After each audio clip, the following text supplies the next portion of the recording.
All right, today is Thursday, July 30th, and this is a post-market review for the stock market activities today. The indices closed mixed. The Dow was down around 226 points, or down 0.85%. The Nasdaq was the outperformer today, closed in the green, up 45 points, or 0.43%. The S&P 500 closed down by 12 points, or 0.38%. The sector performance was led by communication services and tech, and the underperformers were financials, materials, and energy. Overall, it was a muted day across all sectors. How about the futures? Let's take a look at some of the names here. Gold closed in the red today, but is trading in the green after hours for the futures contract. Silver closed down around 3%.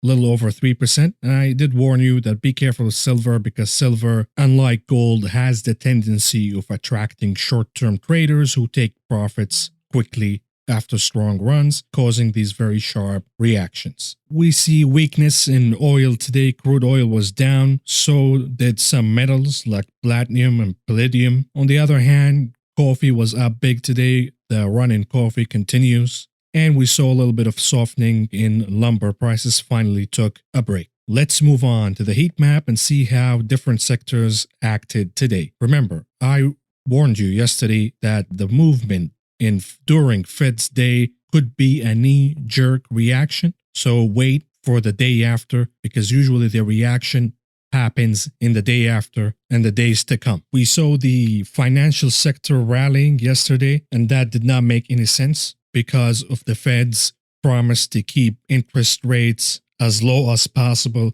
for as long as possible.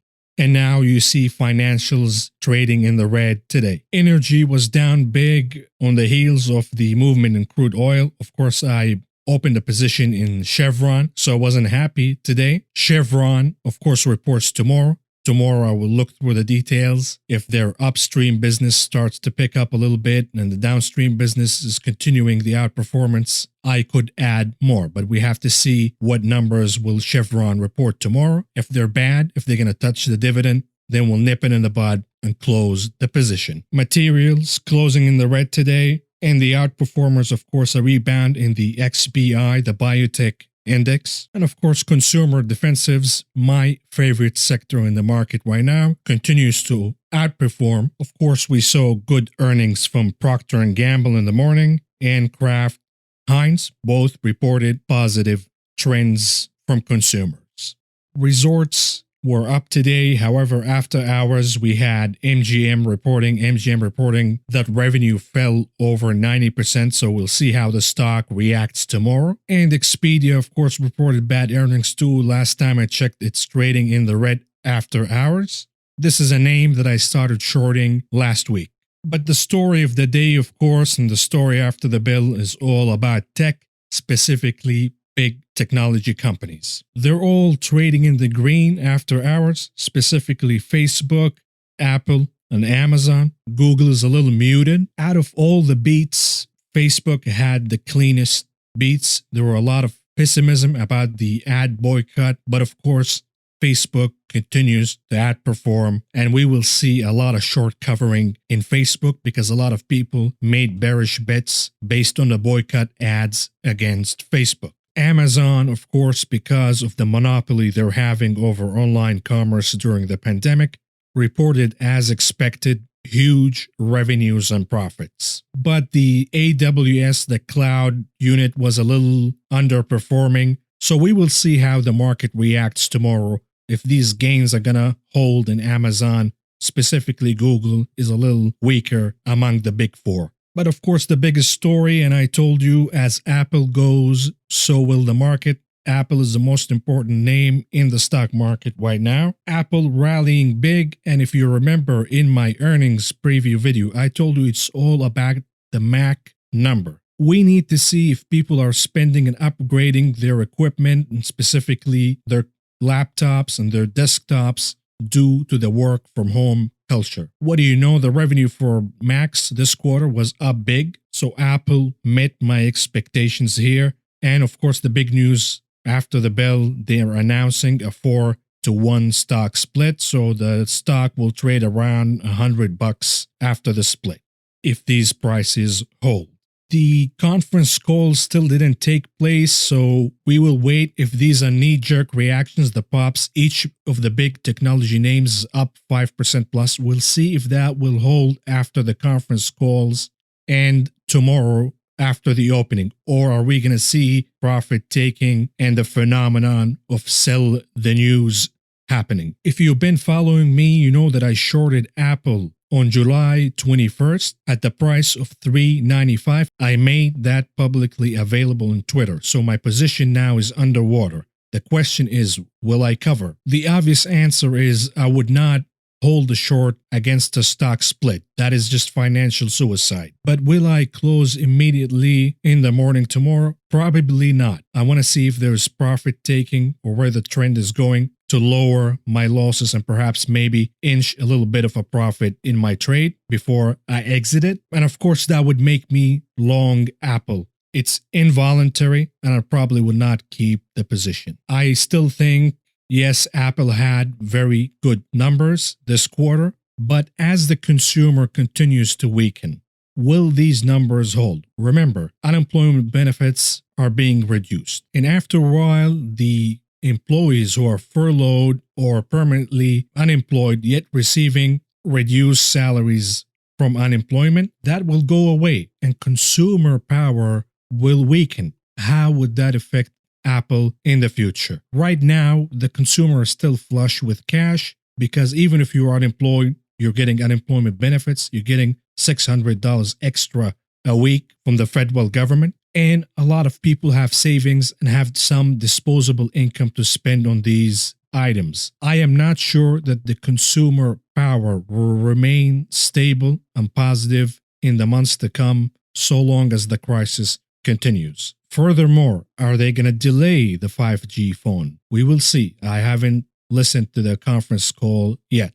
And this is, by the way, a question for all companies that deals with consumers or depend on consumer power. As the unemployment benefits go down, as the savings are drained, what will happen to all these companies that depend on consumer spending? Consumer spending is still good. Quarter one, quarter two, it's held afloat. But as we dip into quarter three, quarter four, and the crisis continues and we haven't gained our jobs back, what will happen then? That is the big question.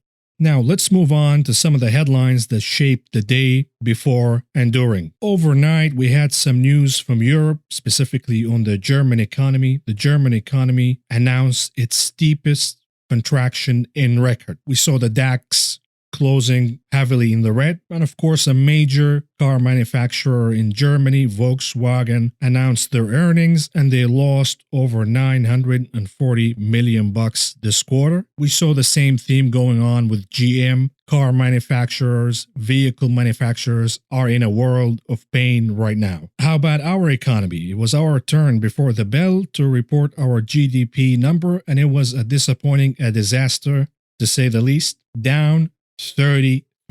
The GDP down 33%. And as you can see from this chart, we have not seen these numbers since the World War/Great Depression era. We haven't seen these numbers even during the great financial crisis of 2008 and 2009. We also had more information about the weekly jobless claims. The claims are up 1.43 million this week. It's a consistent theme of over a million claiming unemployment. However, the critical information here and the big change that we've seen is that jobless claims are now curling back up, as you can see from this chart. Please don't tell me there's a V-shaped recovery in the economy. Maybe there is a V-shaped recovery in jobless claims. They're ticking back up. This is not good news at all. And of course, tragic news. This is very sad and depressing when you actually see what this country have become, a country of the haves and the have-nots. The big corporations, the billionaires, the richest people in the country are enjoying this period. The pandemic is the best thing that ever happened to them due to the government and the Fed's policies. Meanwhile, unfortunately, 30 million Americans did not have enough to eat last week. And of course, before the bell, we have seen a tweet from the President of the United States suggesting that the elections could be delayed. That hit the futures temporarily, but of course, as we know, he has no power of delaying the elections whatsoever. More news about the airline industry. United, of course, furloughing more pilots. I don't know at the end of the day if they're going to have any pilots left. And of course, Spirit Airlines saying that they might have to furlough or let go of 1/3 of their workers. Some sad news about bankruptcies and closures. California Pizza Kitchen declared bankruptcy. This is very sad. I like this company. I like their pizzas. I like the restaurants at least. But now they're declaring bankruptcy, of course, for understandable reasons. And the theme with the restaurants, of course, closing is continuing to tread higher. Dunkin' and McDonald's are closing 1,400 stores combined. What about COVID? Are we doing a little bit better in COVID? Maybe in terms of the cases, but the death rate is ticking back up in many states, as you can see from the headline. And of course, tragically, we've lost Herman Cain, former presidential candidate, succumbed and died to COVID-19. Lastly, we saw a statement from Seth Carman, the billionaire, and even he sees the problem. He says that the Fed actions decouple the stock market from the realities in the economy. You see the stock market going up and up and up. And these big corporations, as you can see from the after-hour action, the big technology companies, popping over 5% each. That is tens of billions of dollars added to the owners of these stocks, the biggest shareholders and the executives, the CEOs, and the richest people in the world. Meanwhile, you have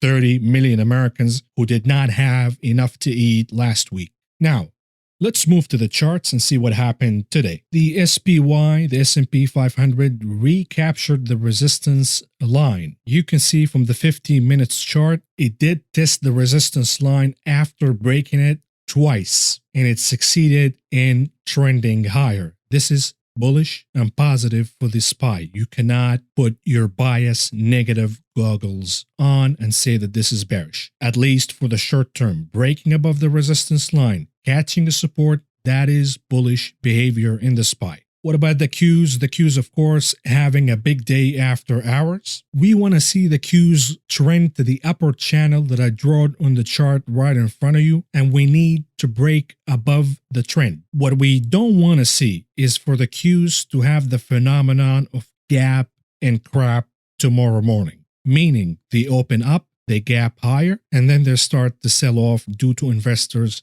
taking profits. That would continue the bearish trend in the Qs and in the technology sector. We need to see participation. We need to see more blood, more investors piling and buying these big tech names after the earnings. What about the dollar index? The dollar continues to slide and drive toward the red valley here. More pain for the US dollar. That is, of course, was expected after the Fed's announcement. Even though, of course, the Fed extended the exchange swap facilities for the dollar with other central banks around the world. In theory, this is in the short term will help the dollar or could help the dollar because of increased demand on the dollar. However, in the long term, this is, of course, a negative factor for the US dollar due to flooding other central banks with the currency. Of course, the Fed says that we do this to help the US households because any crash in foreign economies could affect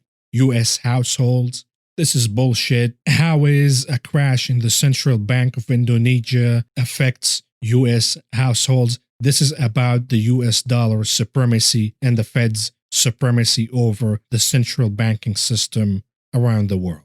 How about the VIX? The VIX popped in the morning and then sold off as the indices started to rally during the day. I put up a tweet early in the morning before the bell, and I said take advantage of the stable VIX. As long as the VIX is hugging the line, the blue line that I draw on the chart, not diverging significantly one way or the other from the line, option prices will be cheap. Buy your calls, buy your puts right now, because if the VIX start to trend higher or lower in a significant way, option prices will increase. I took advantage of this before the closing bell and I bought some options that I intended to buy for a while. I have a list of names and calls and puts that I want to buy in these names, and I bought them for very cheap prices today. All right, let's conclude here. Obviously, a big day for tech so far. We don't know what will happen after the conference calls or tomorrow morning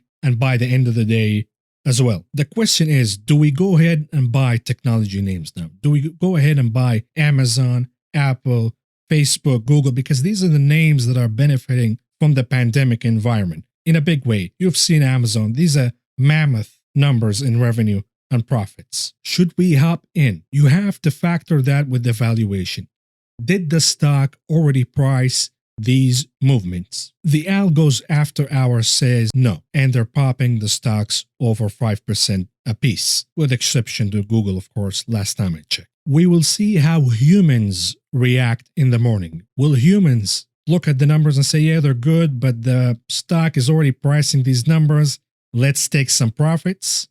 Or will we see the mentality of, you know what, in this environment, these big tech names are the safest place to be.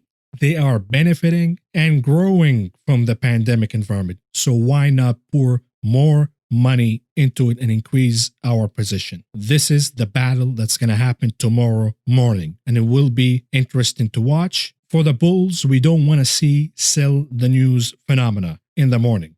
For the bears, of course, you want to see the sell the news phenomena. You want to see investors exiting these names and moving somewhere else. The problem is, where are you going to move? We saw a huge move in treasuries today, buying treasuries, driving the yield lower, looking for safety. So my advice, give it a couple of days, give it till next week. Let's see how the market will react in the days to come. You don't want to make a decision here based on a maybe knee-jerk reaction after the bell or in the morning. You have seen the knee-jerk reaction in the financial sector yesterday during Fed Day, and now today they sold off. So again, give it a couple of days. I will give it a couple of days all the way to next week and reevaluate what we will do next in the market. Finally, let's look at what we have tomorrow in terms of earnings. We have the big oil giants, ExxonMobil and Chevron. We also do have Caterpillar and Merck reporting, so that will be interesting to watch. Some other names that I didn't talk about after the bell today, Gilead reported. I think Gilead is downtrending after the bell last time I checked. Ford is a little up about 1% or so after the bell. Grubhub was expected to report today, but they're not reporting apparently. And then we have the WWE Network, of course. I think it's popping after hours. The views were so negative, the expectations were so negative on this name to begin with. A little beating of expectations and the stock rallies, of course. Now we're through the biggest earnings week this season, and we need a couple of days to reevaluate. Wait for the market to reevaluate to see where the market wants to go before you do any knee-jerk reactions and regret them later. If you found the information presented in this video helpful, please subscribe, press the like button, the notification button, and follow me on social media.